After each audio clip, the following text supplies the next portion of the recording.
nós já tínhamos marcado um evento presencial para o dia 18. Dia 18 nós estávamos planejando, sonhando um monte de coisa. Tínhamos falado já com o pessoal lá de Ribeirão Preto que iam vir de ônibus. O pessoal de Franca também já estava sinalizando vir de ônibus para a gente fazer um evento bacana com toda a mocidade da região inteira. Mas, infelizmente, a situação teve que ser adiada temporariamente. E a minha filha estava contando com essa viagem, né? Nossa, nós queremos muito trazê-lo aqui. Porque ela ouvi... tirou a carteira, ela queria dirigir na estrada. Então, você vai dirigir à vontade. Não, e disseram assim para mim, Alexandre, o presbítero Alexandre nunca veio na nossa região. Ainda não. Araraquara, não. Foi a mesma coisa em Altamira, né? Nunca tinha ido. Então, nós queremos dar boas-vindas, agradecer o irmão pela a presença aqui, estar conosco. E eu acredito que um momento posterior, aí, Deus dando condições a nós, fazermos um evento com todos juntos e você estar aqui, que eu acho que isso é algo que eu senti por parte das mocidades, que é um desejo muito grande de estar com você aqui. Quem sabe... Se Deus quiser. Se Deus quiser. Assim que a gente liberarmos as reuniões, a gente já pode marcar isso e contar isso o mais rápido possível. Ótimo, ótimo. Então eu vou apresentar aqui brevemente aos irmãos aí. Vou falar da Aline. Cadê a Aline? Apareça aí, Aline. Tá só a sua fotinha aí. Cadê a cara da Aline? Pastora, que teve um problema aqui com o jantar. Eu tive que conciliar as duas coisas aqui. Eita! Deu uma atrasada aqui na situação, perdão, viu? A Aline, Alexandre, ela é a presidente da mocidade em exercício da Igreja Central de Araraquara. Ela e mais dois irmãos estão aí à frente da diretoria, tá bom? O Kevin, esse que tem aí quase cabelo nenhum na cabeça, tá bom? O Kevin é o presidente da mocidade aqui, local aqui da igreja, onde eu estou trabalhando. E nós temos aí o Charles. Não sei se ele está aí ainda. Cadê o Charles? Apareça aí, Charles. Está nos ouvindo? Perfeitamente. O Charles está aí. O Charles é de São Paulo. E viu o convite aí, veio participar conosco. Depois ele pode se apresentar melhor. E já colocou a tocha ali, né? Hã? E já colocou a tocha ali, né, cara? Isso aí, velho. Cabra bom. Esse é defensor do negócio. E também o Nivaldo, né? O Nivaldo é um braço direito e esquerdo aí, gosta realmente do trabalho de sociedade interna. Ele é nosso atual secretário sinodal de UPA, mas também está bem envolvido aí com a mocidade. E também o presbítero Renato, que está conosco hoje, ele é o responsável pelo trabalho dos jovens aqui na Igreja Presbiteriana de Araraquara, tá bom? Então, de modo geral, essa é a turma que está conosco aí. Alguns estão chegando, alguns estão vindo agora, mas é essa turma que está aqui hoje para ter esse momento com você. Mas, sem mais delongas, a gente quer já passar a palavra para você, tá bom? Obrigado.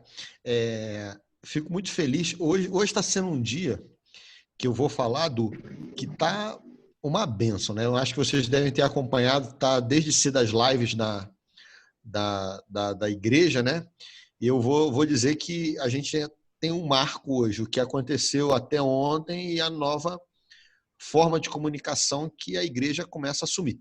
E, inclusive, nós, como jovens, começamos a trazer aquilo que a gente usava como uma aula extra na escola, na faculdade, uma reunião da empresa, e agora isso se torna uma rotina. Ele deixou de ser algo de trabalho para se tornar uma coisa usual, né? Nós fazemos hoje N reuniões, todos os dias. Ontem foram 3 lives, né? Ontem à noite, terminamos com a reunião da diretoria que terminou, eram umas 2h15 da manhã.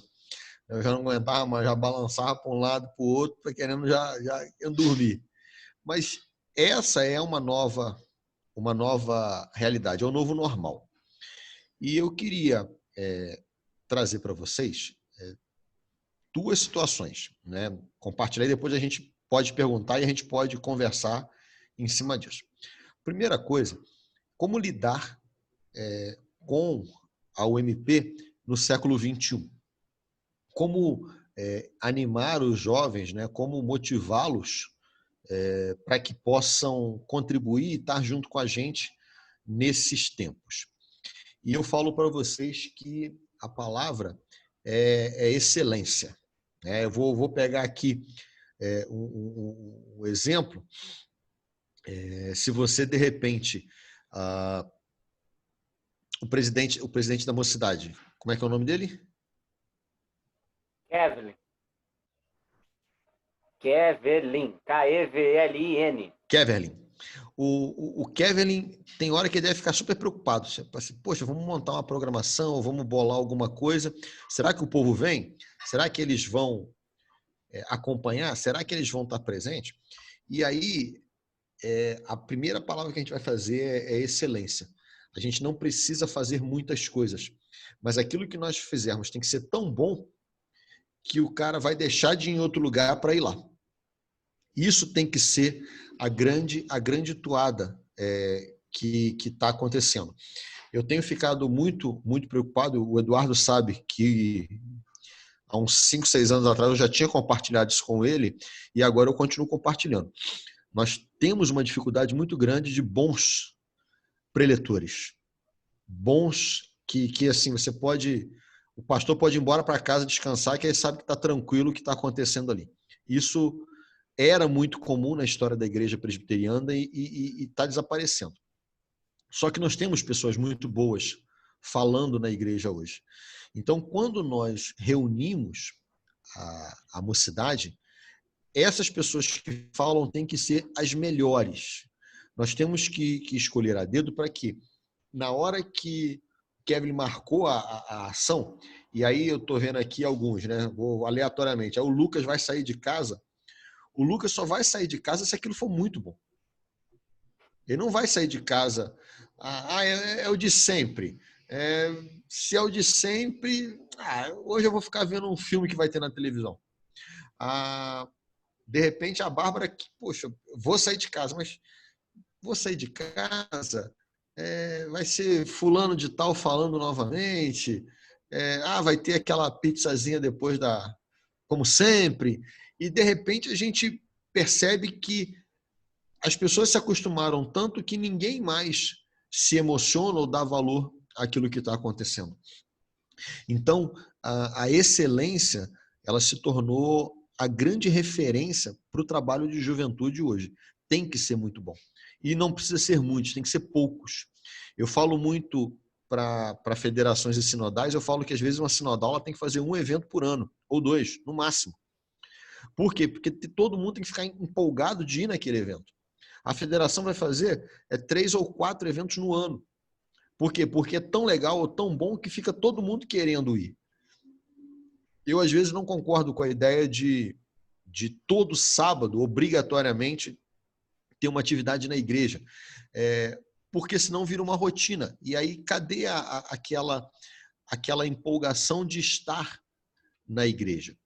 E aí eu chamo a atenção de vocês. Tem que ser excelente.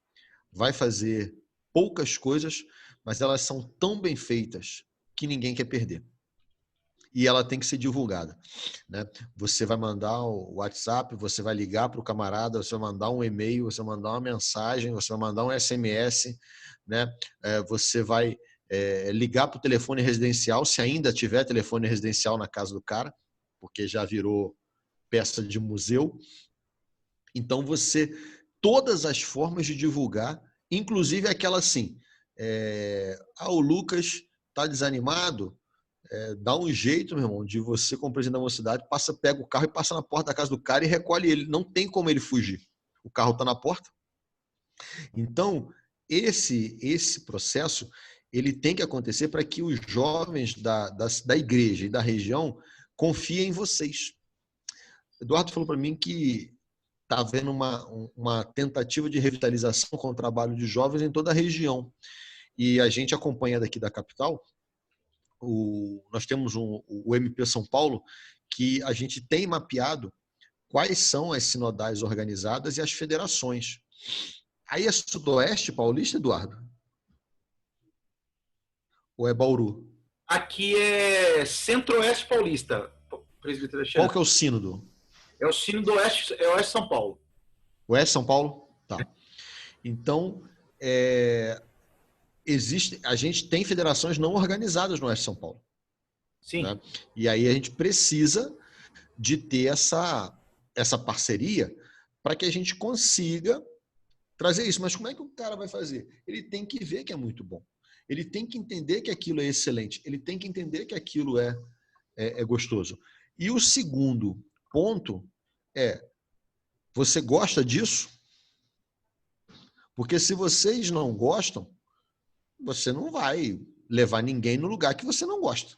Ou para fazer algo que você não está empolgado ou não está apaixonado. É a sua esposa, Kevin, que está com você? É futura noiva. Boa. Se ela pedisse para você agora dar uma parada aí e buscar um hambúrguer para ela, você vai? Nesse momento estou em reunião. Acabando a reunião, você busca? Aí a gente conversa. Beleza pura. E se o pastor falasse assim: nossa, eu tô com desejo de comer um churro, você vai sair de casa e ficar procurando ter um churro para ele? A Sara tem carro, ela vai. Boa. Você entendeu, cara, o conceito de amor? Pela Sim. sua noiva, você vai fazer algumas coisas. E por mais que você goste do seu pastor, você vai mandar a filha dele buscar, velho. Entendeu? E a Sara que não deu um jeito de achar um churro bem gostoso para levar para o pai dela. Né? Ou seja, se você ama o trabalho da igreja, e particularmente se você ama o trabalho da mocidade, seus olhos têm que brilhar. Tem que brilhar. Aquilo tem que fazer todo mundo olhar para você e falar assim: caramba, eu quero esse negócio para mim, porque esse camarada, ele é muito empolgado. Ele fala com um amor, ele fala com uma alegria que eu não tinha experimentado isso ainda, não tinha visto isso acontecer. Então, percebam que eu sou excelente e faço com amor. Parece tão óbvio a gente tocar nesse assunto, parece tão elementar, mas não é.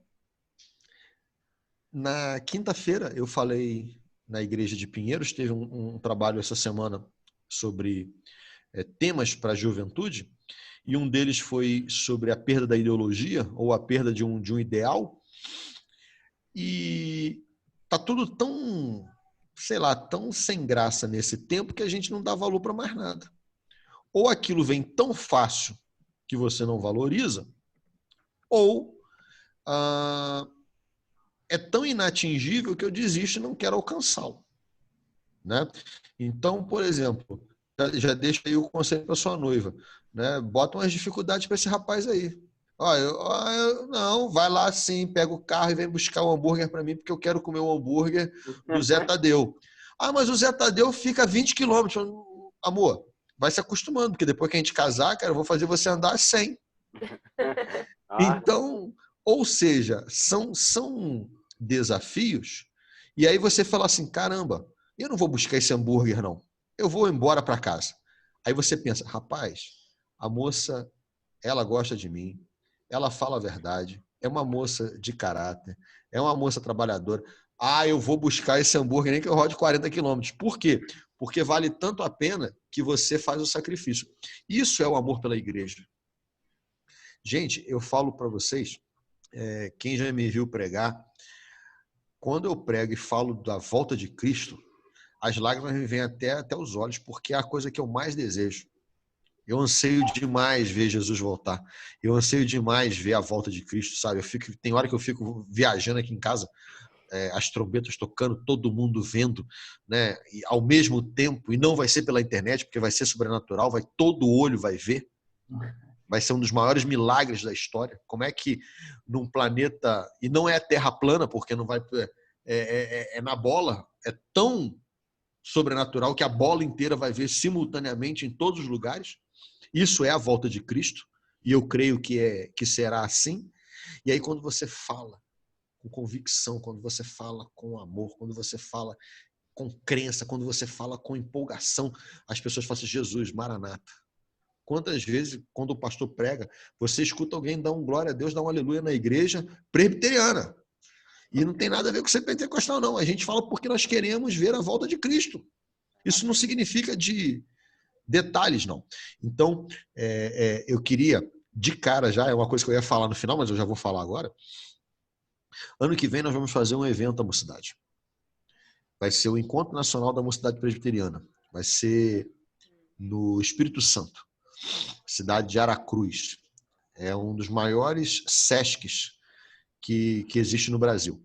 Lá cabem 2.200 pessoas. É muito grande. Quem já foi, acho que o Durvo já foi lá por causa do Supremo, vai lembrar, é gigante. É gigante, é uma coisa impressionante. Só para você ter uma ideia, eles conseguem servir 1.000 pessoas simultaneamente no restaurante, ao mesmo tempo. Né? Podem almoçar 1.000 pessoas, né? Em 30 minutos, outras 1.000 pessoas podem almoçar de novo, está tudo preparado.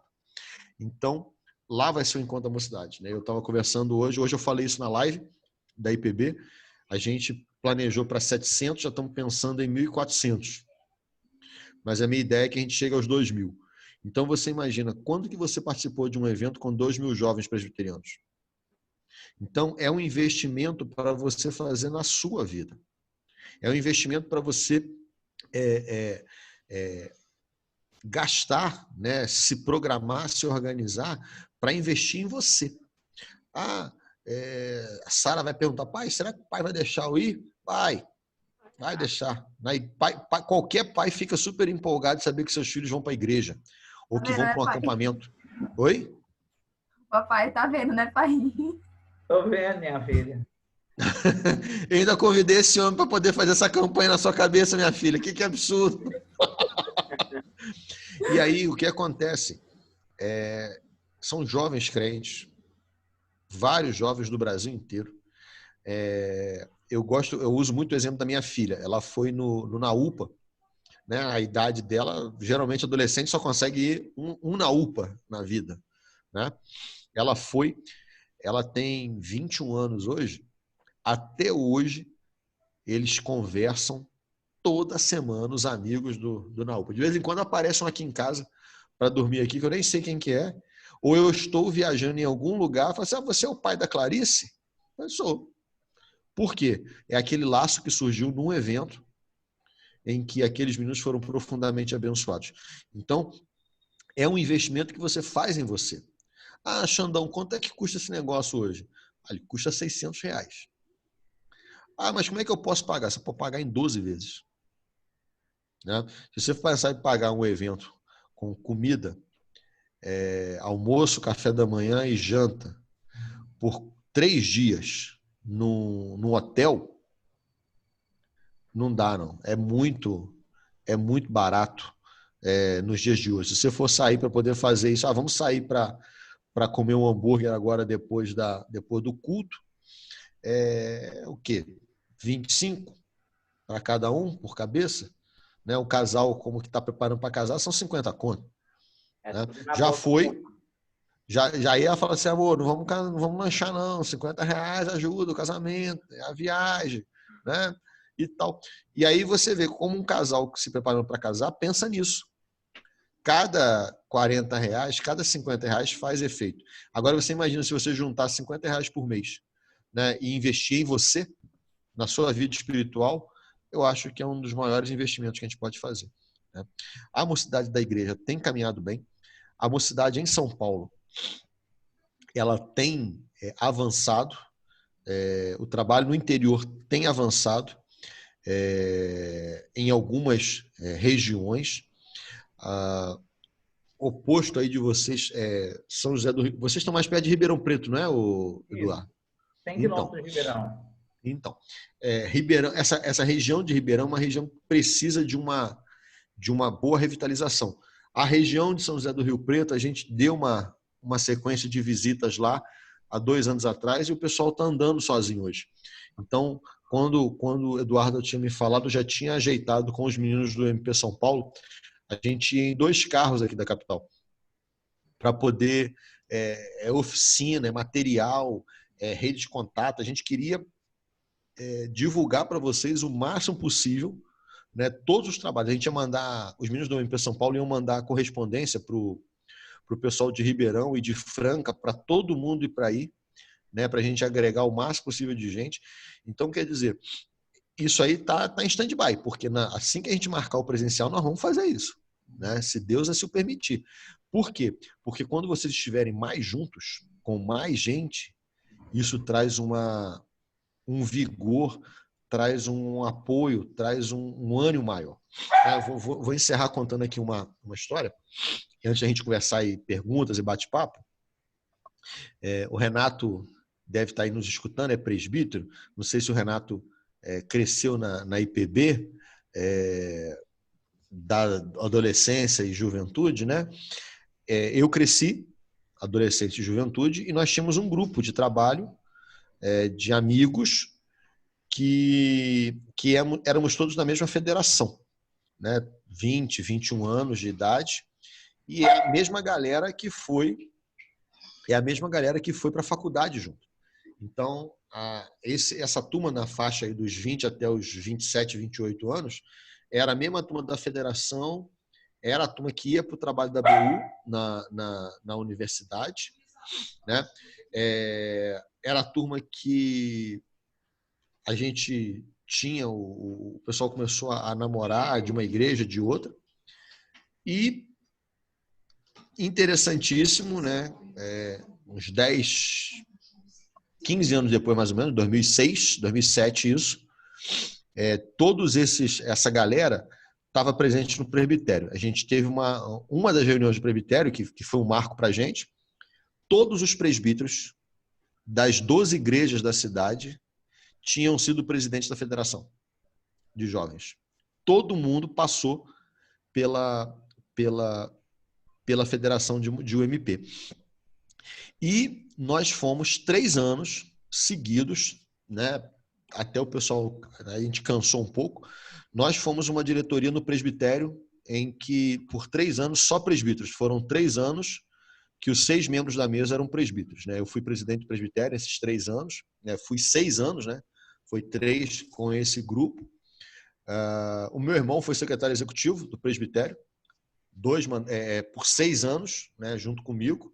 E por 3 éramos só presbíteros, 6 presbíteros na mesa, todos que foram presidente de federação. A federação nos ensinou a amar a igreja, a federação nos ensinou a trabalhar na igreja, a federação nos estimulou a participar da vida da igreja, né? Então, às vezes vocês estão vendo aqui, eu estou vendo aí, daqui a pouco Fábio, Lucas, vão ser os próximos, Mateus, vão ser os próximos presbíteros da igreja, cara. E vão ser aqueles presbíteros que, se conhecerem o Clévis, que é o presidente, são presbíteros, serão presbíteros, se não são ainda, que conhecem a igreja. E isso tem feito muita falta. Eduardo vai saber, vai concordar comigo. Tem feito muita falta presbíteros que conhecem a vida da igreja na sua base, na sua essência. Porque na hora que ele chega para o presbiterato, ele sabe como funciona a sociedade interna, ele sabe como é a junta diaconal, ele sabe como são as reuniões de oração, ele sabe como funcionam os concílios da igreja, ele conhece os presbíteros do presbitério inteiro, ele conhece pastores, porque alguns desses pastores são oriundos da mocidade. Então, eles têm essa capacidade, e isso sempre marcou a nossa denominação. E às vezes eu sinto falta de perceber isso. Então, já profetizei aí, viu? A moça aí já se prepare, quem sabe daqui a pouco vai ser esposa de presbítero, né? Na verdade, então, o Kevin quer ir para o seminário. Então, ela vai se preparar então para ser daqui a pouco esposa de ministro, né? É bom mesmo que você veja todas as dificuldades. Eu gosto muito de falar isso, Edu. Seminarista, você tem que criar todos os impedimentos para ele. Porque se ele realmente... Isso eu concordo, hein? Se ele realmente quer, esses empecilhos não serão um empecilho. E nós temos que apontar para essa moça aí todas as coisas duras e difíceis de ser esposa de pastor. Para que, se realmente ela ama o marido e acompanha o ministério dela, ela vai ser uma boa esposa de pastor. Amém. E, Xande, uma coisa que você falou aí que eu achei interessante, eu cheguei aqui, você sabe que eu fiquei 12 anos no Pará, né? Então, a gente deixou lá bem estruturado em termos de federação, em termos de sinodal, ficou tudo funcionando, graças a Deus. Nós chegamos na região e a gente vê que a mocidade, não só a mocidade, mas a sociedade interna da nossa igreja na região, ela precisa muito ser fortalecida. Só para você ter uma ideia, eu vou falar de Araraquara. Se eu tiver equivocado nos dados, a Aline mais a Bárbara, que estão aí mais diretamente ligadas, pode ajudar o Nivaldo. Mas em Araraquara, nós temos 4 igrejas organizadas. E a gente deve ter umas 3 ou 4 congregações. E que tenha mocidade, só é a igreja central de Araraquara e aqui é onde eu estou, só para você ter uma ideia. Não tem mocidades organizadas no contexto que nós temos aqui. Precisa ser muito fortalecido o trabalho dos jovens na nossa região. E, infelizmente, esse é o quadro. Então, a ideia de lhe trazer, de ter você aqui com a gente, é para justamente fortalecer os que têm, para que esses possam, então, conseguir dar um passo, vamos dizer assim, para abençoar e alcançar as outras igrejas. Porque nós temos igrejas aqui que não têm sociedade nenhuma. E eu acredito que a mente... Araraquara tem quantas igrejas? Organizada, 4. Das organizadas, só uma tem mocidade. Tá. Tem e 4 o presbitério? Das e o presbitério tem quanto? Não tem mocidade. O presbitério tem quantas igrejas? O presbitério tem muitas, acho que 25 igrejas. E tem o MP na maioria, não, né? Não tem, na maioria, minoria. Ô, Bárbara, você e a Aline, vocês têm informações de quantas mocidades tem na federação hoje? Eu ia perguntar do SECAP, pastor. Lá eles não organizaram? Porque tem muitos jovens lá. Eu acho que eles têm jovens demais, mas a visão pastoral não é de sociedade interna, por isso que não foi organizado. Ah, tá, ok, entendi. Ô, Du, deixa eu te lançar então aqui uma ideia. Por que não fazer um acampamento da Federação Carnaval? Eu não sei se já foi feito. Algum momento foi feito. O Lucas até regalou o olho ali, pensou assim, deu uma empolgada, assim, pô, quem sabe? Nivaldo, nos ajuda aí. Você sabe se já teve? As meninas aí? Já teve. Hoje no... Obrigado, viu, pastor? Já teve mesmo. Palavra inicial aí, e pelo esforço do senhor, e é muito importante para a gente que é jovem, a gente está na igreja, ver o senhor como líder, né, federal, líder geral da mocidade, alguém que ama, né, como o senhor falou, os pontos que o senhor falou, a gente vê refletido aí no esforço do senhor, porque o senhor tem família, tem trabalho, e como o senhor ama o MP, e isso, assim, muito obrigado pela essa primeira palavra inicial, viu, presbítero Alexandre? Aqui na federação, nós temos organizadas o MP em Jaboticabal, né? Então, no nosso presbitério, né? Então, Jaboticabal tem MP, que eu estou sabendo. Deixa eu pegar aqui que eu tenho cola.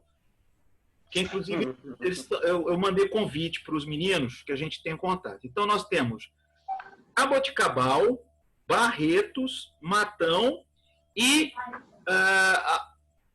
tem Sertãozinho, que está, no momento, eles estão meio distantes lá de Ribeirão, eles estão vindo aqui participar de coisas na federação. Então, no nosso presbitério, nós temos o MP em Barretos, o MP em Jaboticabal e o MP em Matão e o MP em Araraquara, nas igrejas que o pastor Eduardo falou. A igreja central e a igreja do Céu Medeia, né? Eu acho que são, se eu não me falha a memória, acho que são 5 igrejas agora organizadas, né?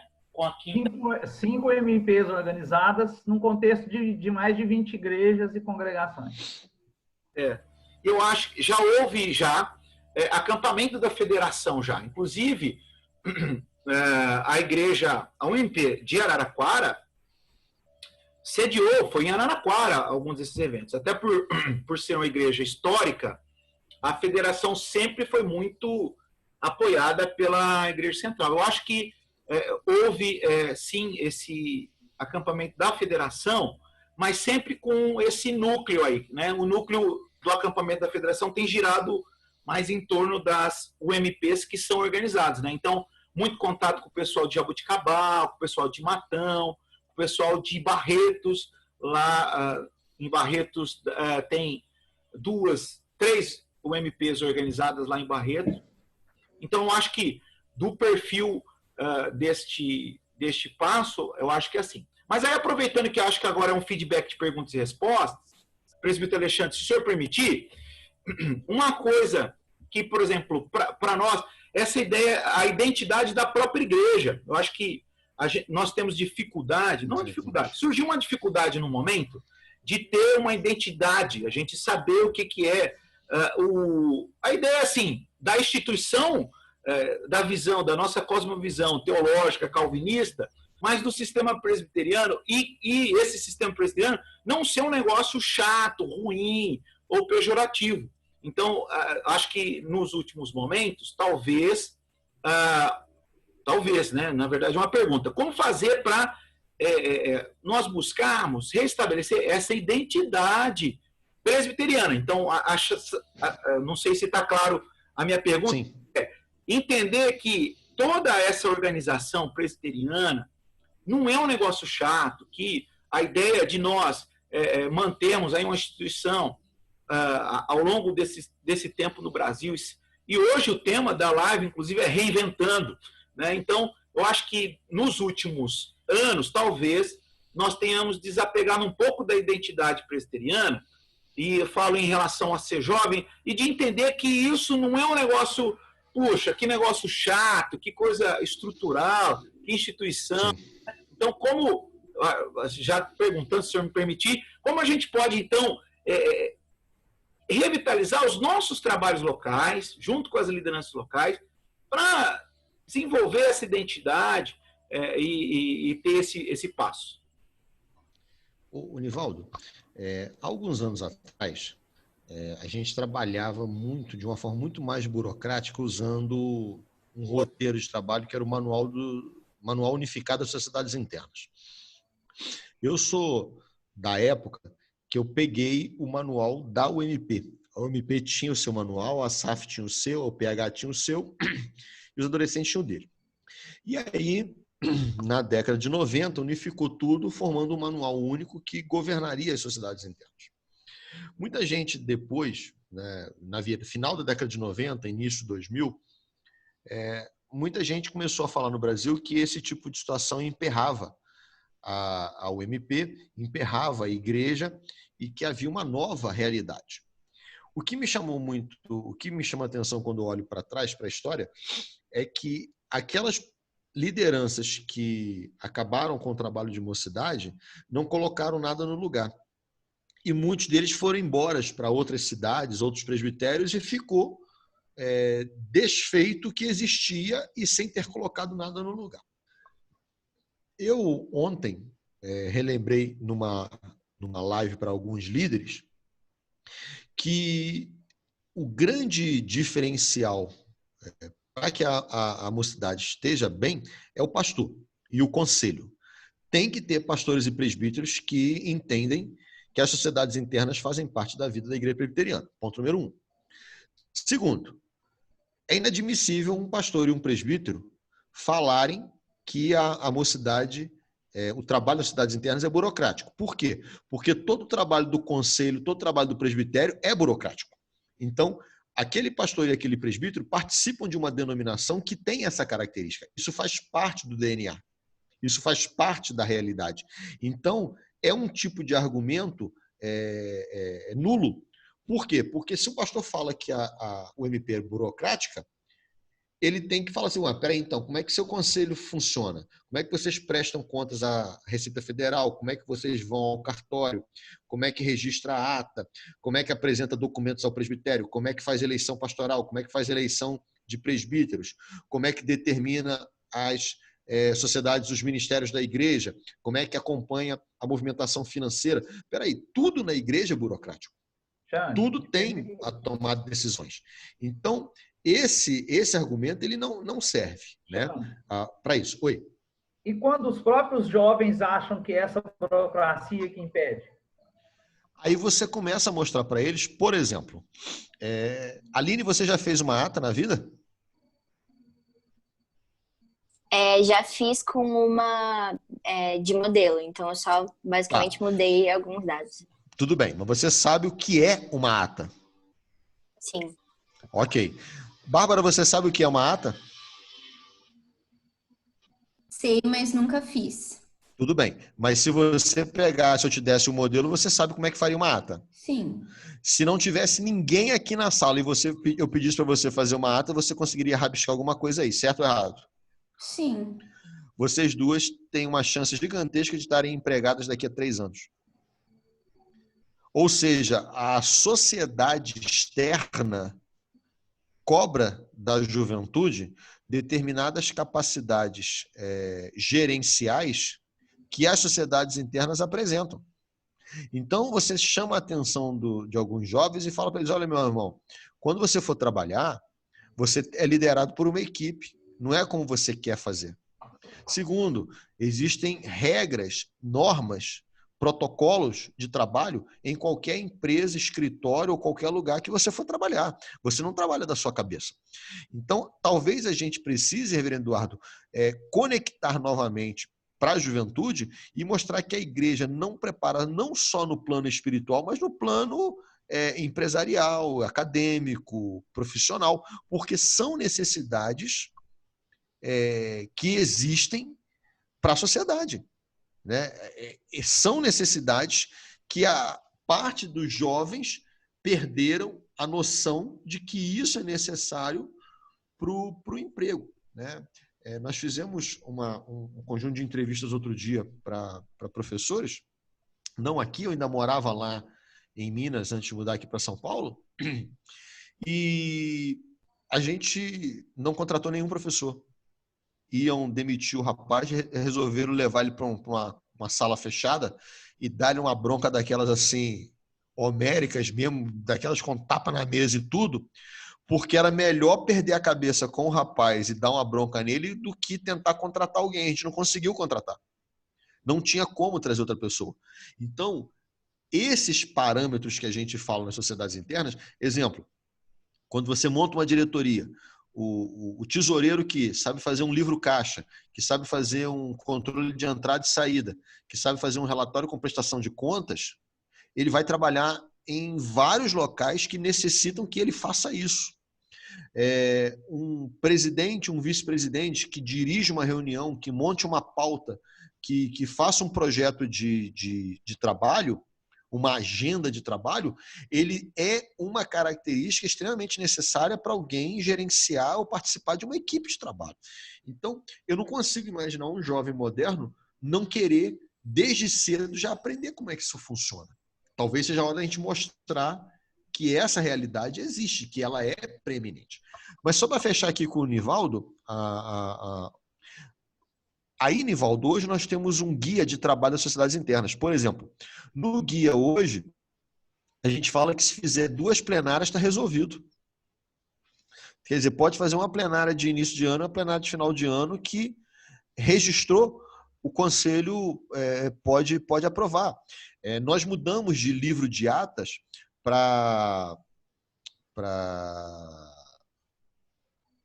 Não é livro de atas, é o...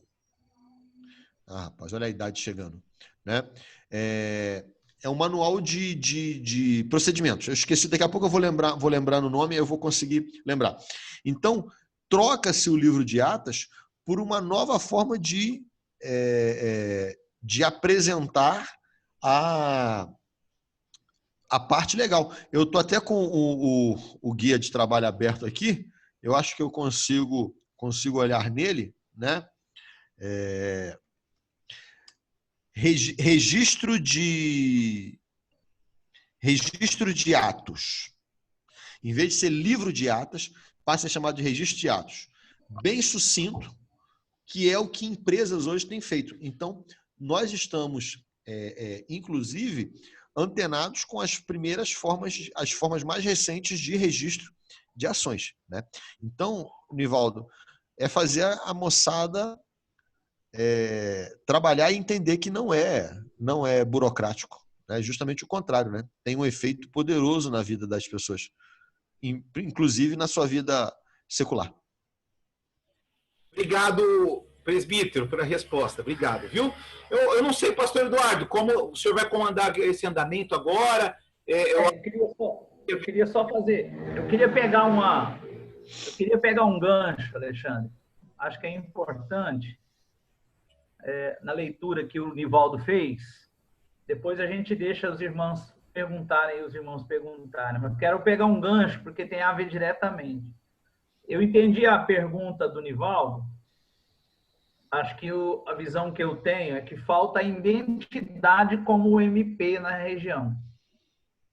Essa pergunta do Nivaldo, acerca da visão burocrática que se tem do funcionamento da sociedade interna, principalmente no nosso caso aqui, Mocidade, tem a ver com a visão do que é a mocidade, de como funciona a mocidade. Eu acho que isso tem a ver com a identidade, né? Igual o Charles entrou aí no nosso grupo para participar da reunião e tacou o símbolo da mocidade atrás. Então, você já vê logo de cara que ele tem uma visão estrutural da mocidade, né? Ele já sabe o funcionamento, como que é cada coisa, como que cada coisa se processa. Eu acredito que uma das coisas que de repente você poderia falar é justamente dessa identidade, do que é mocidade. Eu sei que é amplo demais, mas tentar mostrar, principalmente para as duas diretorias que estão aí participando, e o Charles, que está também, mostrar o que é uma mocidade, porque a atuação que eu estou vendo no contexto que nós estamos aqui, a minha mocidade aqui nasceu ano passado, então você vê que nunca teve mocidade, nasceu ano passado. A mocidade da IPA está quase que renascendo, posso dizer assim, né? A Aline, Bárbara, o Nivaldo, o Fábio, que são da mocidade, me perdoe, mas vou colocar dessa forma, não se sintam ofendidos, mas está renascendo, né? E eles vêm de um histórico em que não se tinha essa identidade como era uma mocidade, mas não se funcionava como união de mocidade presbiteriana. Eu queria que você falasse um pouco sobre isso aí, sobre essa identidade. Pastor, identidade é uma construção, né? Então, a gente precisa tomar algumas iniciativas de começar. Então, quando você reúne os jovens e já começa, por exemplo, fazer uma eleição de diretoria, é um primeiro passo. Aí você vai ensinar para cada um qual é o papel que cada um vai ter na diretoria, né? Como é que isso contribui. Aí fazemos uma primeira reunião, uma segunda reunião em que essas funções vão sendo exercidas. Então, identidade ela é construída, ela não surge do nada. E, inclusive, ela vai ser construída quando você se relaciona. Então, quando você participa de um trabalho da federação, você está aos pouquinhos construindo, porque você começa a ver como outros fazem. Quando você sai da sua cidade e vai num evento da Sinodal, você começa a perceber como que é muito maior o número de jovens do que você pensava, né? Tem muito mais gente do que aquele mundo da igreja local. Então, isso precisa ser construído. Igual, né? O presidente daqui a pouco está indo para o seminário. Ele vai construir uma identidade presbiteriana. Como? Aprendendo, lendo, vendo, participando. Nós temos que fazer a mesma coisa na igreja local. E aí, esse primeiro passo, ele cabe ao pastor, porque ele é o que conhece como a estrutura funciona e como as regras estão ali presentes ou as histórias. Tá? Com o passar do tempo, não precisamos mais do pastor, entre aspas, né? No sentido do ensinar, porque a gente começa a vivenciar essas histórias. Né? Eu falo, por exemplo, no Rio de Janeiro hoje, que é o estado, para mim, que as sociedades internas estão mais consolidadas, se eu tirasse todos os pastores do Rio de Janeiro das secretarias de apoio, das secretarias de causa, né, não tivesse nenhum pastor como secretário presbiterial e secretário sinodal, o trabalho de mocidade continuaria. Porque o pessoal já sabe como tem que fazer, os mais velhos estão ali ensinando os mais novos, já é o que está ali na igreja, a mãe, o pai já participou do trabalho de mocidade, e isso então se torna, depois de alguns anos, uma tendência. Mas ela tem que ser construída inicialmente. Então, quando a gente reúne agora e começa a conversar, é para abrir a mente de vocês que existe uma coisa mais ampla e existe uma estrutura em que funciona a mocidade. Né? Se nós tivéssemos presencialmente, por exemplo, se tivesse sido esse final de semana presencial, o Maicon estaria comigo, que é o presidente do MP São Paulo, né? Estaria a Adriana e o Marcão, que estariam dando treinamento sobre como é que faz umas atas, como é que organiza a federação, né? Todas essas oficinas estão comigo, a galera vai todo mundo junto, geralmente nós vamos em 10, para poder ensinar como é que faz uma ata. Por exemplo, a Bárbara tem a noção de fazer uma ata? Tem. A Aline já viu uma ata, já seguiu o modelo? Peraí, Aline, como é que você vai fazer uma ata agora partindo do zero? Então, nós temos uma oficina para ensinar como é que ela faz isso, né? Nós temos uma oficina para a presidência. Como que um presidente dirige uma reunião? Como que o presidente em casa prepara uma pauta e leva essa pauta para a reunião da diretoria? Como que esse presidente conduz uma reunião na igreja com a UMP, dizendo como é que ele vai apresentar aquela pauta e aquelas ações de reunião. Então, isso, gente, são exercícios que você não aprende agora. Vamos eleger o Fábio presidente da mocidade agora. Aí o Fábio fala assim, poxa, eu nunca fui presidente. Então, peraí, eu vou ensinar o Fábio de tal forma que daqui a pouco, quando chegar o José, que está lá na UPA, o José chega na UMP, aí o Fábio ensina um pouquinho para ele, a Aline ensina um pouquinho para ele, porque ele está vendo como é que funciona. Daqui a pouco esses caras estão organizando. Aí o Fábio agora é presbítero da igreja, talvez esteja participando da UPH, então ele está agora junto com outros oficiais, então ela funciona muito mais fácil porque são os oficiais da igreja, e assim vai. A vida eclesiástica da gente, ela vai passando por essas fases, mas nós temos que começar. O que vocês fizeram é o mais importante, tem que começar a ter o MP na igreja. Eu ainda não sei como é que é isso. Vamos aprender. Vamos começar a entender como é que isso ocorre. Por que eu estou fazendo essa pergunta? Vou só deixar aqui para você ter uma ideia. Na reunião do presbitério que nós tivemos, o secretário presbiterial foi numa reunião da federação e não funcionou, não foi feita a eleição, porque ninguém tinha credencial, ninguém tinha nada disso. Chegou-se na federação, queriam fazer a eleição sem ninguém ter credencial, sem ninguém fazer ata. Então, um dos pastores que estava presente disse, isso aqui não vale, isso aqui não funciona, não é assim, e está encerrado. Vocês não podem fazer desse jeito e acabou. Entendi. Então, a gente vê assim, o que está faltando no nosso contexto, tanto Araraquara como região. Está faltando esse aprendizado que você está falando. Entendeu, Alexandre? Por isso, a importância da vinda, porque às vezes a gente quer falar, a gente quer ensinar, porque eu trabalho com mocidade desde que eu estou na igreja. Eu fui presidente de mocidade 3 anos seguidos, depois de federação 2 anos seguidos, depois fui para o seminário. Então, a gente já tem uma bagagem como você, não tanto quanto você, mas tem um pouco. E a gente vê que realmente, no nosso contexto, nós estamos precisando dessa direção de vocês, porque é um trabalho árduo, difícil, os jovens estão aí, são pessoas extremamente capacitadas, essa turma que você está vendo aí, essas meninas aí, a Aline, que é presidente, o Kevin, mas eles precisam desse direcionamento como vamos dizer assim, do modo geral. Eles não têm como esperar isso da federação. Eu sinto que até a federação está faltando isso. Então, por isso a intenção de aproximar você dessa situação. Mas eu quero abrir... Esse caso, só te contar aqui, esse caso que você falou, aconteceu lá em São José do Rio Preto. A gente chegou, o pessoal, vamos fazer, né?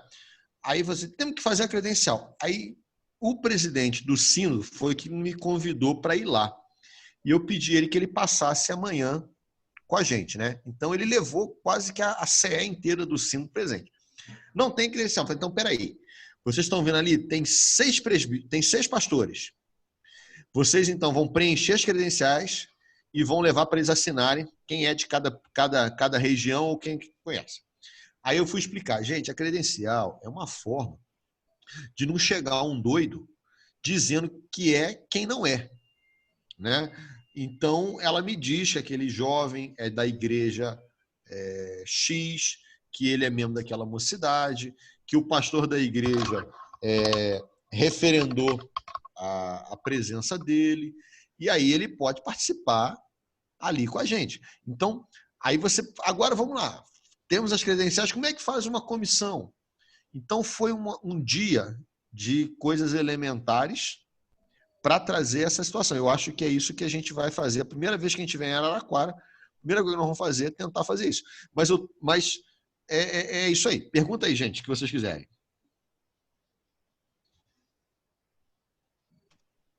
Alexandre, posso perguntar?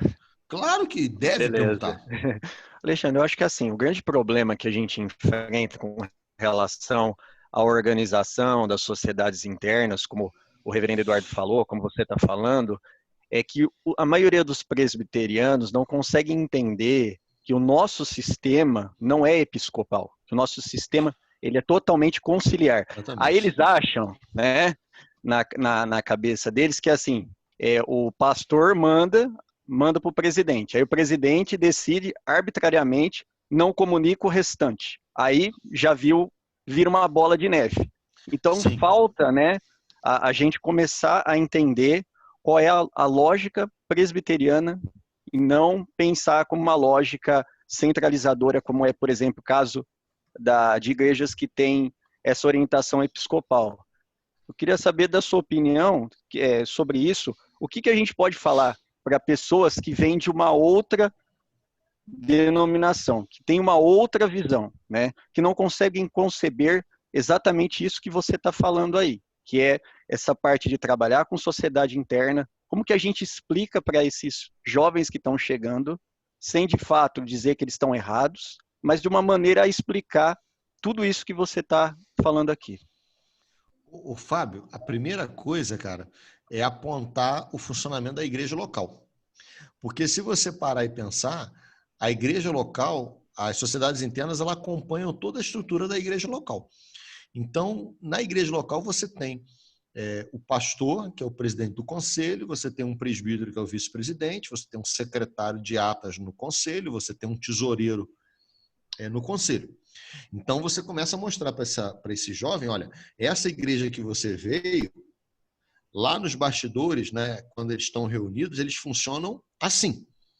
E aí aquele presidente, que é o pastor, ele monta uma pauta, o vice-presidente participa junto com o pastor na condução ali da reunião, trazendo as demandas que a igreja tem levantado, aquelas que o pastor não observou. O secretário da ata está anotando tudo que está acontecendo e está redigindo ali uma ata detalhada de todos aqueles processos. E o tesoureiro fica ali acompanhando para saber se vai ter que ter algum gasto, se não vai ter, se vai ser aprovada alguma verba, se não vai, quanto que tem na igreja, quanto que tem em caixa, quanto que a gente arrecadou. Então, quando ele vê o pastor lá na frente pregando, aquilo ali é só a imagem externa, existe todo um por trás daquilo que chegou naquele ponto. E eu acho que o primeiro caminho, Fábio, é esclarecer que é isso que funciona, é assim que a igreja funciona. Aí você fala, olha, nós fazemos do mesmo jeito. Nós elegemos um presidente, nós temos um vice-presidente, nós temos um secretário, nós temos um tesoureiro. Esses passos iniciais são muito importantes. E são importantes, inclusive, para dar apoio à liderança da igreja para que ela permaneça conciliar. Ao longo dos anos, a gente tem visto aí muitas igrejas que o pastor está assumindo tudo. E aí, depois de um tempo, ele não aguenta. Porque ninguém consegue trabalhar sozinho 100% do tempo. Né? Precisa de todo um grupo de líderes, né? De presbíteros para acompanhar essa demanda. O Fábio, eu estou lembrando aqui, eu sou carioca, que morava em Minas e hoje moro em São Paulo. Então, a minha região lá em Minas que eu morava foi a região do leste de Minas, onde chegou o presbiterianismo no estado de Minas Gerais. Então, só lá no meu antigo sínodo, nós temos pelo menos 15 igrejas com mais de 100 anos. Igrejas centenárias. Então, é muito normal todo mundo pensar de forma meio presbiteriana, porque está no DNA da moçada. É o bisavô, é o avô, é o pai, é o cara. E lá, cara, uma vez eu vi um pastor muito antigo, um pastor idoso que nós tínhamos lá, explicando para a gente uma coisa muito interessante. Ele falava assim, uma igreja quando cresce, não é para trazer pastores auxiliares, é para eleger mais presbíteros. Por quê? Porque para ele é inadmissível trazer um pastor para cuidar da mocidade, porque quem tem que cuidar da mocidade é o presbítero. Quem tem que cuidar da OPA era o outro presbítero. Quem tinha que zelar pela reunião de oração era o outro presbítero. Quem tinha que ficar preocupado com o estudo bíblico era um outro presbítero. Ele era um pastor idoso, pastor, cara, que ele ensinava isso pra gente. Falou assim, olha, se você não está preparado para assumir uma reunião de oração, você não serve para ser presbítero da igreja. Se você não está preparado para dar uma aula na escola dominical, você não serve para ser presbítero da igreja. E ele era um pastor, assim, daqueles antiga, bravo, linha dura. Rapaz, as igrejas lá... mas e precisa de mais igreja? Então vamos abrir igreja. Chegou pastor novo. O pastor novo vai abrir igreja. Vamos botar o pastor lá na igreja e vamos eleger um grupo de presbíteros para ajudar o pastor naquela demanda. Então, perceba bem, isso é o DNA conciliar da IPB. Ele faz parte disso. Então, você tem que ensinar. Na semana passada, eu estava num trabalho, num culto, e o doutor Hernandes estava juntos, eu deixei o doutor Hernandes em casa. E a gente estava conversando sobre essa questão da chegada de muita gente de outras denominações para a igreja presbiteriana, né? E o Hernandes, preocupado assim, cara, tem jovem que lê um livro e está achando que sabe mais teologia do que todo mundo, né? O cara está achando que ele é o suprassumo, né? Ele é o clone em miniatura do Augusto Nicodemos. E o cara acha que sabe tudo teologia. E depois ele não tem. A primeira coisa que ele não tem é humildade. A segunda coisa que ele não tem é piedade, né? Terceira coisa que ele não tem é vida de oração, porque quem ora não fica falando besteira, né? E aí, Fábio, a gente ensina para essas pessoas, olha, na igreja presbiteriana funciona assim, assim, assim, assim. Aí você que chegou agora, você um dia pode ser um líder. Um dia você pode estar à frente de um trabalho da igreja. Essa é a beleza da igreja presbiteriana. Todo mundo pode um dia estar na liderança de alguma coisa. Significa que depois de um tempo eu serei liderado por aquele outro. Então, eu fui da UNP. Só que agora é o Fábio. Então, agora é o Fábio que me lidera. Daqui a pouco não é o Fábio, daqui a pouco é o Mateus. Então, é o Mateus que lidera nós dois. Essa é a beleza do presbiterianismo, né? Eu sou secretário nacional? Sou, mas eu estou sob a autoridade do meu conselho da minha igreja local. Eu posso tomar muitas decisões? Posso, mas eu não posso tomar todas as decisões. Por quê? Primeiro, eu estou sob a autoridade espiritual de um grupo e eu estou sobre as ordens de uma denominação. Reparem que essa beleza na IPB, sempre ninguém nunca está sem ninguém para o apoiar, né? Reverendo Roberto vive dizendo que tem que ir lá ver com o meu presbitério, tem que ver com o meu presbitério. Aí você fala, Reverendo Roberto, presidente do Supremo Concílio, o homem está 5 mandatos, o cara sabe tudo da IPB, mas ele vai na reunião do presbitério dele todo ano, ele obedece às normatizações do presbitério dele todo ano, ele vai lá ver o que a igreja dele tem que fazer porque o presbitério determinou. É assim que a igreja funciona. Essa é a beleza. A gente tem que ensinar, Fábio. Ensinar para a galera. E eu tenho certeza que a galera aprende, tá? Com certeza. Não, eu acho que é como você falou, né? Muitas pessoas acabam assistindo esses vídeos de teologia, às vezes até vendo frases, né? E acabam compartilhando e já achando que já viraram os novos teólogos, né? E aí realmente mora o problema mesmo. Obrigado. Alguém mais? Cadê? Kevin? Aline? Kevin, você vai fazer seminário aonde? Quer falar, pastor? Em Goiânia. Tá. Eu indo, assim que eu estiver aí, eu vou te dar um livro de presente para seminarista, tá bom? É uma promessa. Que benção. Vou esperar, hein? Pode esperar. Ô, pastor. Alexandre. Sim. Então vamos lá, eu vou fazer uma pergunta aqui só para ter certeza se é isso mesmo da resposta, tá? Vocês pregou quinta-feira falando sobre o idealismo, né? Na conferência, onde as pessoas perderam esse ideal. Nesse contexto que a gente está vivendo aqui hoje, aqui da região, seria que a mocidade, os jovens, têm perdido mesmo esse ideal? O porquê viver? O para que viver? O Kevin, nós somos um microcosmos da sociedade. A gente não estamos à parte, né? Então, os dilemas que a sociedade passa, a igreja está passando por elas. Não tem como a gente dissociar. Então, quando esse jovem ele está sem energia, quando esse jovem está sem prazer ou sem alegria naquilo que ele faz, obviamente que um desses pontos é a sua vida eclesiástica. É essa vida da igreja, né? Esse contato com os irmãos, esse ânimo de sair de casa, de participar do culto, de encontrar os amigos da igreja para poder se ver. Então, quando ele perde esse ideal para isso, ele perde para um monte de coisa, cara. Ele não perde só para a igreja, não. Então, o resgate é um resgate que tem que ser olhado para ele de uma forma integral.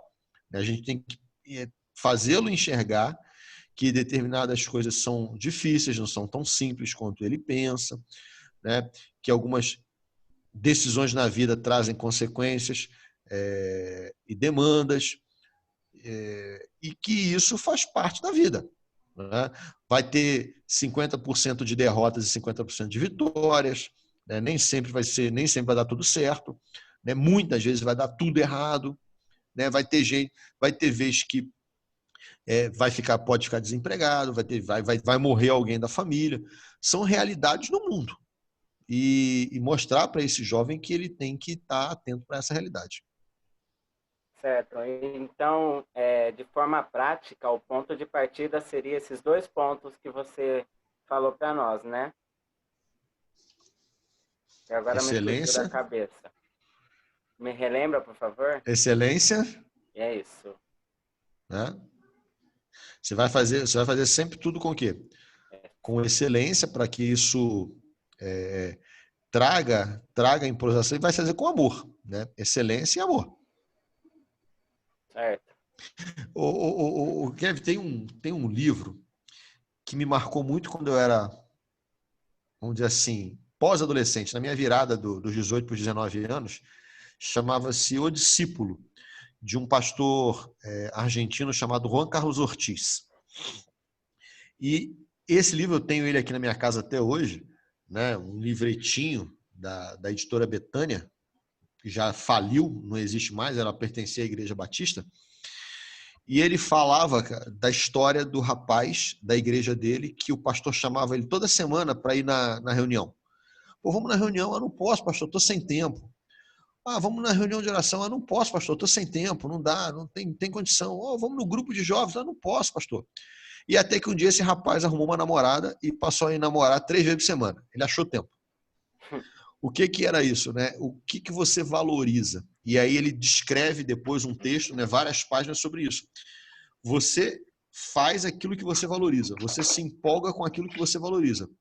Se a igreja, se você não dá o valor, se a gente não relembrar o valor do sacrifício de Jesus Cristo, né, o valor da graça, o valor da salvação na cruz, né, se a gente não relembrar isso sempre na cabeça do jovem, para ele não tem importância, né? Eu brinquei que com a minha esposa, eu estava falando na reunião, nós tivemos uma reunião do conselho essa semana virtualmente, que no dia que voltar, o conselho já resolveu que vai ter ceia naquele domingo, né? O primeiro domingo do retorno vai ter ceia.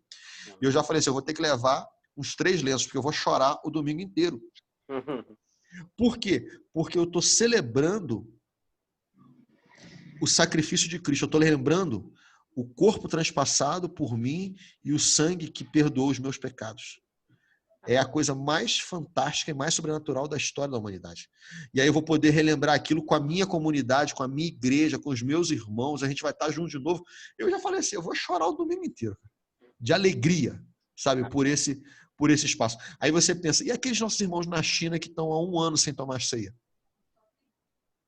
E talvez aqueles nossos irmãos na Arábia que nunca tomaram ceia, que só escuta falar dela, que ele sonha com esse, que eu já vi relato, ele sonha que ele vai tomar ceia no céu, porque ele acha que ele nunca vai conseguir tomar ceia aqui na terra, porque ele nunca vai conseguir se reunir e ter um pastor entregando para ele um pedaço de pão e um suco. E a gente, às vezes, não dá esse valor. Então, resgatar isso na cabeça das pessoas, de lembrar, caramba, isso é coisa tão fabulosa, é tão impactante, é tão importante. Pô, eu vou para a igreja. Não vou estar em outro lugar. Amém. Amém. Senhor Alexandre. Sim, Renato. Alô? Eu só queria fazer um comentário e perguntar a sua opinião. Sempre achei que os jovens eles eram muito mais participativos em mídia, assim, em rede social, em celular. A maioria hoje já usa a Bíblia no próprio celular, né? E quando entrou essa pandemia, que acabou nos forçando a participar de forma virtual, eu achei que os jovens teriam até uma grande aderência a esse tipo de participação. Mas, infelizmente, eu tenho visto o contrário. Hoje nós temos 12 participantes, 13 na reunião, né? Quando era esperado assim, que os jovens participassem muito mais, quando ainda não presenciais, pelo menos virtuais. Mas não tenho visto isso. Eu não sei se o senhor tem visto isso em outros locais também. Ô, presbítero, eu comentei isso no início de abril, numa live. A primeira live que eu fiz, assim que a gente entrou na pandemia, eu resolvi fazer com um grupo de federação e chamei a atenção, falei assim, olha, se os caras não aparecerem na live, você pode saber, quem vai aparecer são os que aparecem na igreja. E passou um tempo, a gente efetivamente observa que é realmente assim. Ou seja, o compromisso não é pelo virtual ou por qualquer outra coisa. Quem tem compromisso tem, quem não tem, não tem. Então, presbítero Renato, isso está acontecendo. Isso não é só na sua igreja ou na sua região. Isso está acontecendo no país inteiro. Muitos líderes, muitos secretários têm comentado isso. Eu tenho observado muito isso acontecer. Minha turma de escola dominical, né? Dei aula domingo passado, tinha 20 pessoas, né? na classe. É a média, só que a gente tem 80, 90 pessoas na igreja no domingo. E está tendo 20. Mas às vezes está ali a família, tem 2, tem 3 acompanhando. Tudo bem.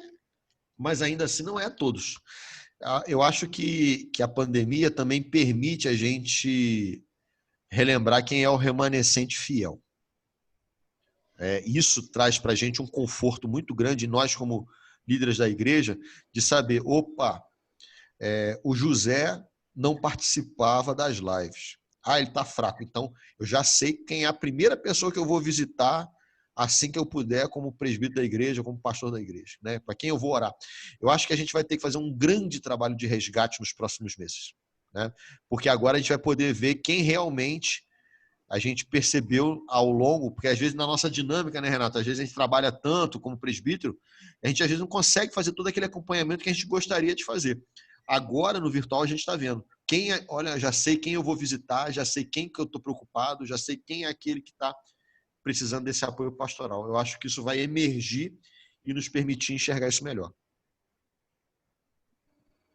Legal. Obrigado, viu? Até um certo alívio.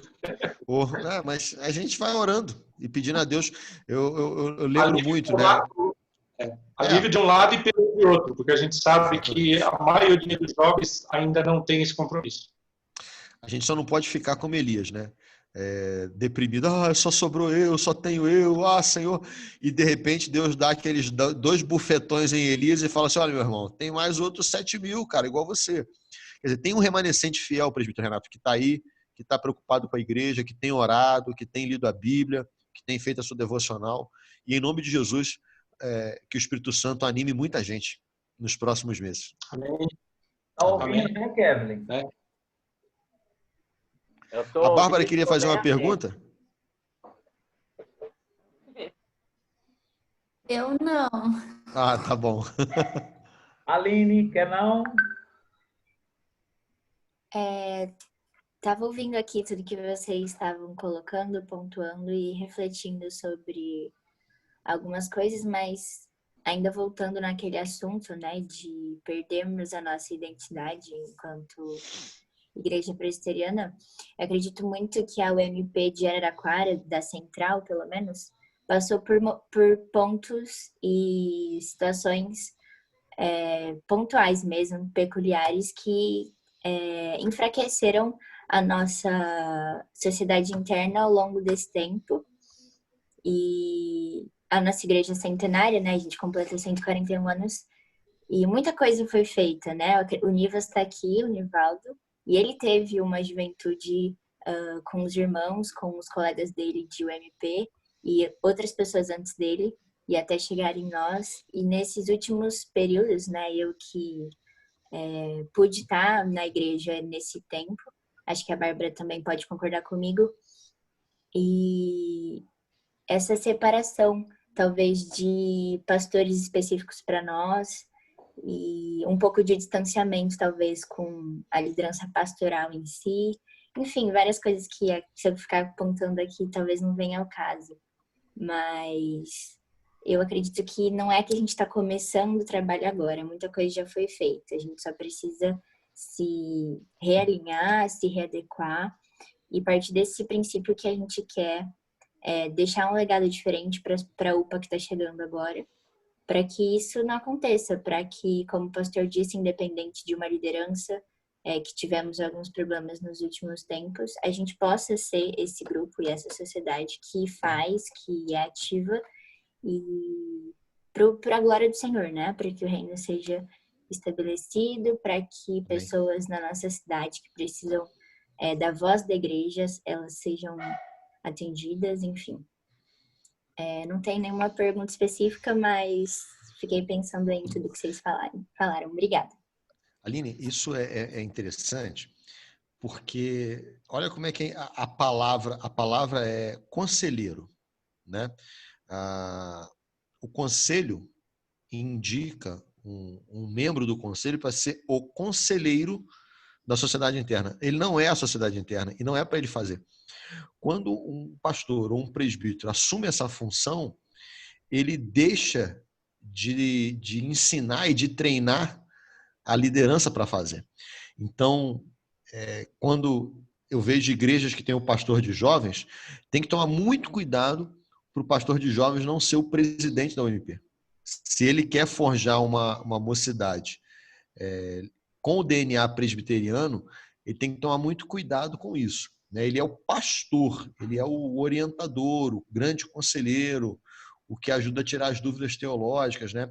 O que ensina, olha, o culto, quando vocês fizerem o culto, vocês podem fazer, mas não se esqueçam que essa é a estrutura de uma liturgia presbiteriana e você escolhe o texto para você aprender como é que faz. Quer dizer, tem que tomar sempre muito cuidado para esse detalhe. Eu conselheiro, eu falo para a UMP Nacional, né? Eu tô ali, né? Se ninguém me perguntar nada, o barco toca. E eles tocam. Tem hora que eu fico assim meio perdido pela quantidade de projetos que a Nacional produz. Eu sei o que está acontecendo, mas se eu parasse para seguir todos eles, eu tinha que parar minha vida inteira e ficar só por conta disso. Mas o que acontece? São jovens muito bem treinados, muito bem preparados, que sabem tocar, que sabem fazer um negócio desse de alto nível. E deixa eles fazerem. Isso eu falo para outros secretários, né? Que a gente tem que lembrar que nós somos conselheiros, nós aconselhamos, mas nós não somos diretoria. A diretoria foi eleita para ela fazer, né? A gente está ali só para, cuidado com esse caminho aqui, porque não vai dar muito certo por isso. Mas os outros três, o que vocês acharem melhor, vocês fazem.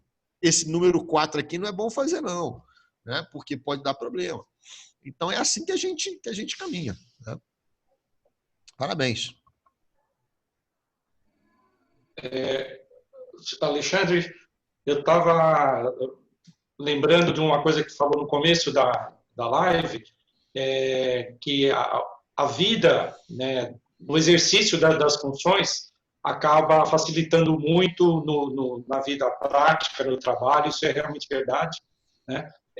O que eu tenho assim de conhecimento da nossa UMP, que ela teve que atravessar muitos empecilhos, últimos, assim, atravessar, vamos dizer, escândalos, né?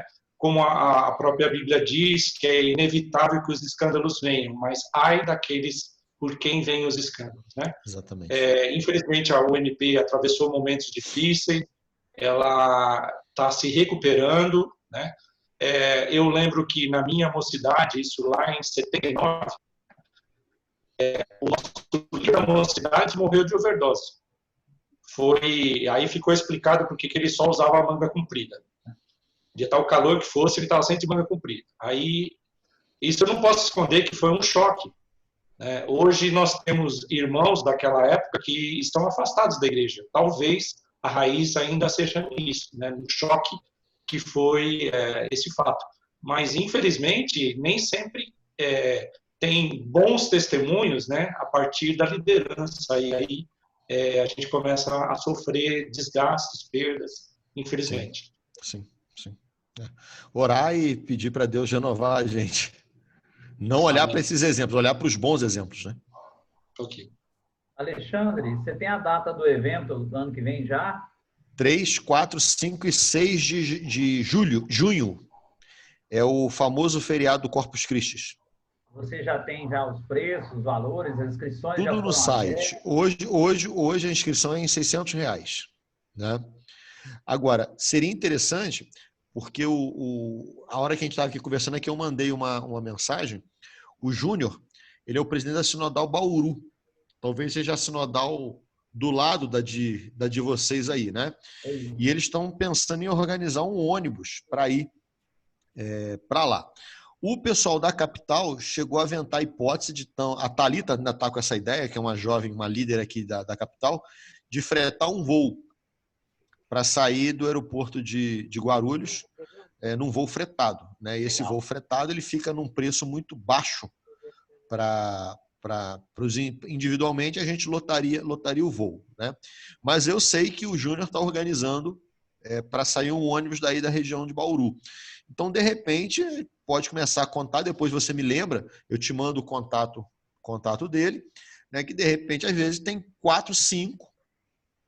É mais fácil você levar eles de carro até Bauru e de lá eles irem com um grupo de jovens, um presbítero que queira ir também acompanhando, né? Mas aí a gente mais ou menos isso. Tudo está no site.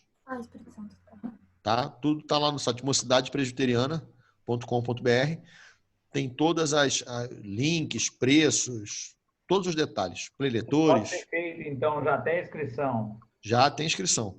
E se fizer pelo PicPay ou pelo cartão de crédito, pode chegar, acho que 18 vezes. Pode parcelar. Lógico que vai ter os juros aí do cartão, né? Mas consegue fazer. E já é o segundo lote, tá, reverendo? Se precisar, pode fazer. Pode deixar, pastor. Usem, porque é um cara que tem abençoado a nossa mocidade aí há muitos anos. Muitos anos. Quantos anos já como secretário, Alexandre? 12. 12 anos. Né? Para vocês terem uma ideia, o cargo de secretário nacional é um cargo que é eleito na reunião do Supremo Concílio. Não é um cargo muito fácil de ser pleiteado. O Alexandre sabe disso, eu sei disso, por já ter ido em reunião do Supremo Concílio. As reuniões do Supremo Concílio, ultimamente, têm passado do número de mais de 1.000 membros. E para você ser eleito numa amplidão de mais de 1.000 membros, você tem que gozar do respeito, do reconhecimento de uma turma muito grande. E não é à toa que o Alexandre está lá. E a gente sabe do trabalho dele. Então, nós louvamos a Deus pela sua vida, viu, Alexandre? Obrigado, pastor. E vocês acompanhem junto com ele aí, aproveitem ainda a oportunidade que vocês estão tendo aí, que ele tem muito para ensinar. Tenho certeza que quando for presencial, vocês terão, como aconteceu comigo lá no Pará quando ele foi uma experiência maravilhosa. Amém. Lá nós tivemos a oportunidade de ter... Com antecedência para o ano que vem, eu te falo, por exemplo, o Zé Roberto está morando agora em São Paulo, né? Da UCP. Ele esteve aqui comigo já. Então, o Albrecht, que é o presidente da UPH, não o secretário-geral, o presidente da UPH é de São Paulo, né? Então, você tem o PH, o CP, o MP, né? A dona Niraci, ela é daí do oeste do Paraná. Então, para ela ir de carro para ir, é muito mais rápido do que trazer a Ana Maria lá da Paraíba, do Recife para cá.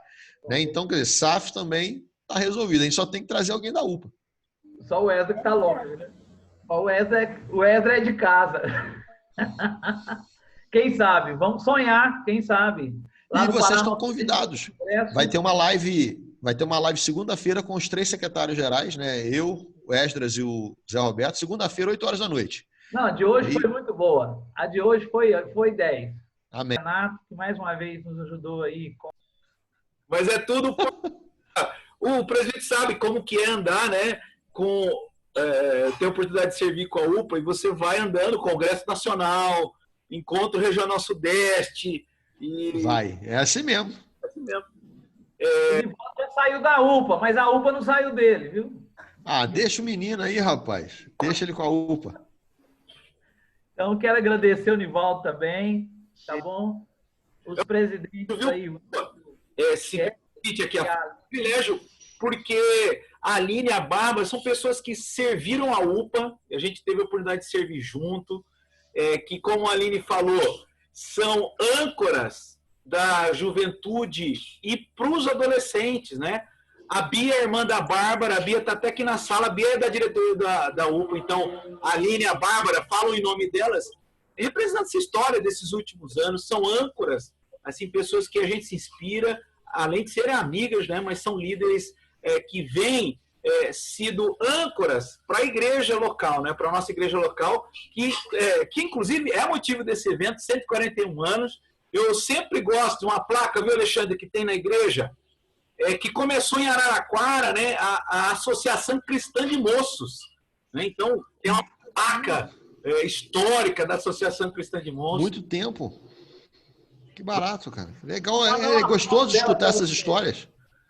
E narra a história que da mocidade existiam associações, né, impulsionadas. E uma das associações mais fortes era aqui, da Araraquara, Centenário. Bom demais. Vamos poder, quando a gente estiver presente aí, poder ver tudo isso. Vamos. Quero agradecer a Aline e a Bárbara por continuarem servindo a Deus com excelência e servir a Deus. Obrigada a você, Nivas. É servir a Deus superando os nossos desafios, né? Vencendo as nossas dificuldades. Muito obrigado aí por isso, viu? Por esse serviço que vocês fazem, o trabalho da UMP aqui local. E os meninos da Nova Canaã também, que estão servindo a Deus na mesma cidade, com o mesmo propósito, que é de levar o nome de Jesus, que é de falar desse Cristo que nos chamou das trevas para a luz. Obrigado, viu, meninos e meninas? Obrigado, pastor. E obrigado, sobretudo, presbítero Alexandre, pela sua disposição de estar conosco nessa noite. Obrigado aí, turma. As meninas. Obrigada, pastor. Muito obrigada, gente. Muito obrigada, presbítero. Minha filhota. Deus abençoe. Deus abençoe, irmãos. Alexandre, um abraço. Boa noite, gente. Boa noite. Tchau, tchau. Até mais. Boa noite, obrigada. Até mais.